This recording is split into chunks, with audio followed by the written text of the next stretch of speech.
Memórias Póstumas de Brás Cubas. Nós estamos no capítulo 38, segundo vídeo. Estávamos nós lá com o Brás quando caiu-lhe o relógio, o vidro do relógio, entrou numa lojinha, viu uma mulher lá mais ou menos velha, toda acabada, cheia de cicatrizes e, oh meu Deus, é a Marcela. Não a conheci logo. Era difícil.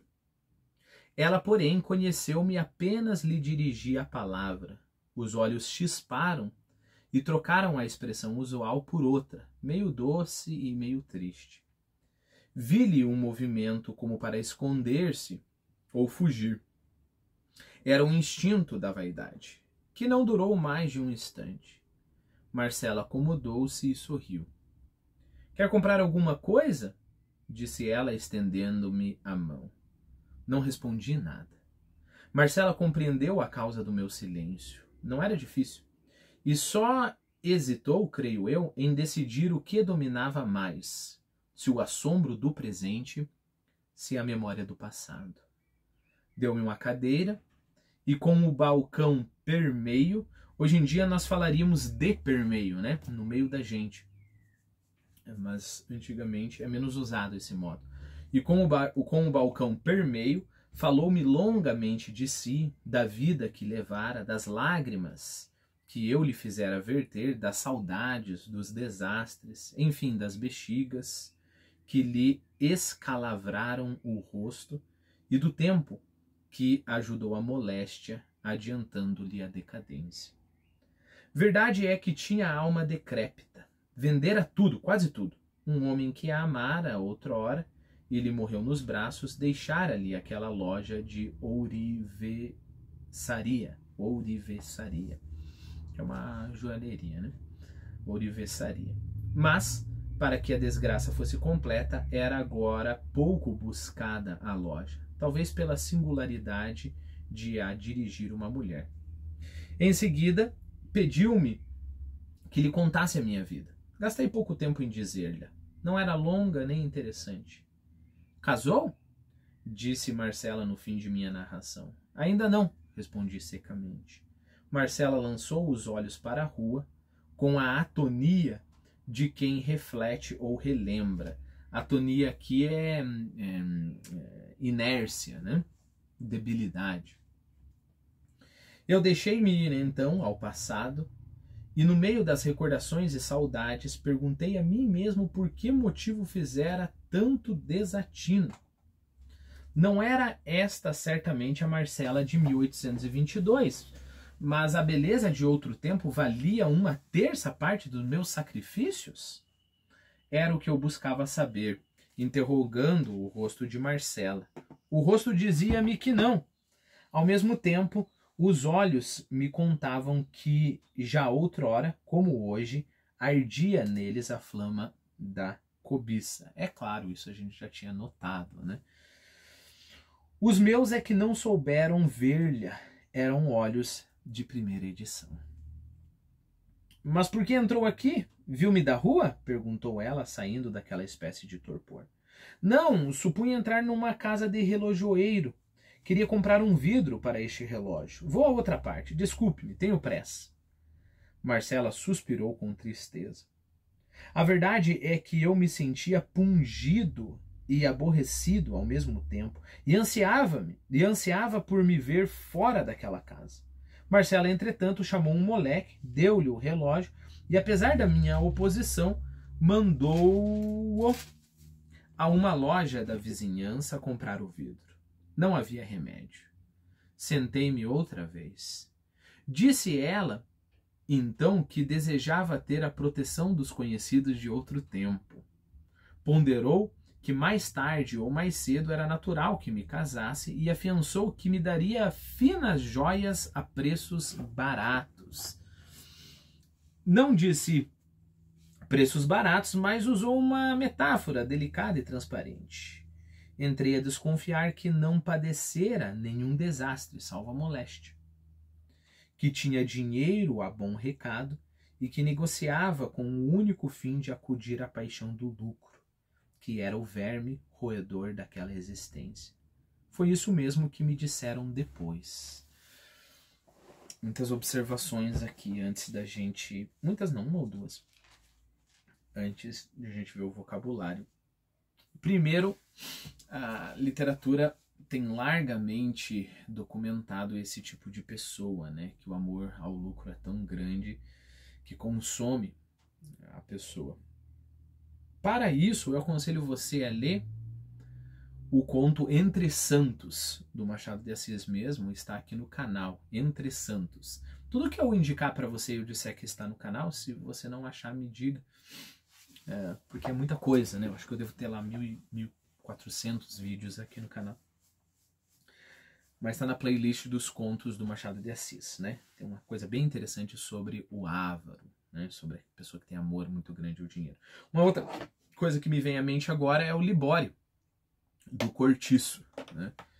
O cara simplesmente tinha lá contos e contos e contos de réis que poderiam... Ele poderia comprar um sobrado, ele poderia estar tranquilo na vida, e ele morreu num cortiço miserável, né?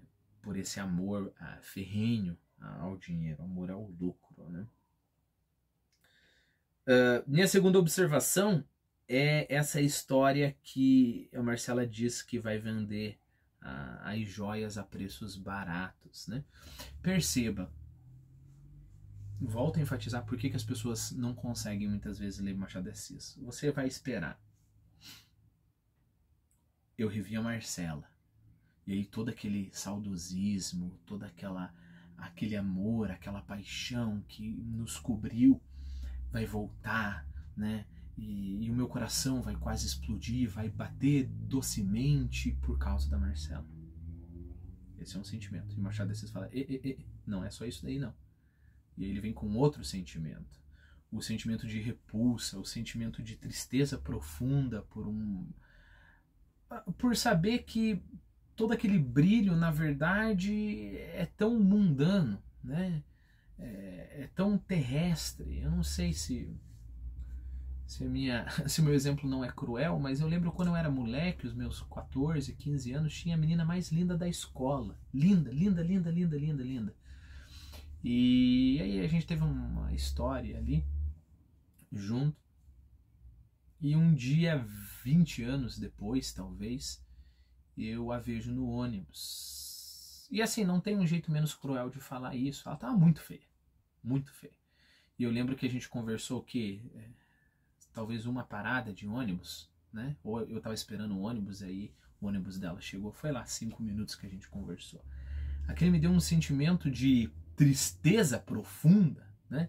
E claro que eu não ia querer ficar com a menina, por mais que ela fosse a mulher linda que ela era quando ela era menina. Mas é um sentimento assim de... as coisas passam, né? Nós estamos fadados a ser decrépitos, né? Eu não queria, o nome dela era Eliane, eu acho, Eliane. Eu não queria que a Eliane envelhecesse, eu queria que a Eliane ficasse eternamente aquela menina de 14 anos lá em 2002, 2001. Eu queria que ela ficasse lá para sempre, aquela Eliane. E não, de repente ela se torna uma mulher feia, como eu vi no ônibus. E mais, assim, fútil, né? Não tinha nada para eu conversar com ela. Então perceba, 2 sentimentos. Eu e o Machado de Assis junto os 2. E aí você faz esse esforço maior de não ser... Você não vai ser aquela pessoa, né? Que acha que você tem que escolher, né? Ah, não, ele está sendo... ele está mentindo em relação à beleza, a todo aquele sentimento que voltou, ou ele está mentindo, ou ele está sendo muito... como é que é? Cínico, né? Não, é as duas coisas ao mesmo tempo. Eles não, quer dizer, não está mentindo, né? Mas ao mesmo tempo que há muita beleza ali, há essa profunda decepção, né? E aí você pensa, consegui. E aí ele lança mais um balde de água fria. E aí essa cena que era para ser doce e vamos colocar assim, doce e amarga ao mesmo tempo, de repente recebe um outro elemento que é a Marcela querendo fazer papo de vendedora para com ele, né? Então, ó, compra preço baratinho, compra preço de banana. E aí, nesse mar de percepções é que nós estamos, né? É que o Machado de Assis nos coloca. Bom, vamos ver se tem algum vocabulário, né? Escalavrar, né? Lembre-se que, vamos lá, as bexigas, né? Escalavraram o rosto da Marcela. Fazer escalavradura, deteriorar o revestimento de. Por exemplo, olha que legal usar essa palavra. Escalavrar a parede. Você tem lá a parede com um reboco e aí começa a, como é que se diz? A rachar, a cair pedaços, né? E aí pode ser, por um sentido figurado, principiar a estragar, né? O que é escalavrura? Escalavrura é escoriação, esfoladela, ferida leve, por oposição a simplesmente ferida, né? Então, é claro, ela não tinha cortes profundos no rosto, mas ela tinha essas escalavruras, essas feridas leves, né? Em determinado momento, nós vimos que a Marcela lançou os olhos para a rua e ficou lá com atonia, fraqueza, debilidade geral, inércia. Depois, nós vimos a palavra espraiar. Não, espraiar vai aparecer no próximo capítulo.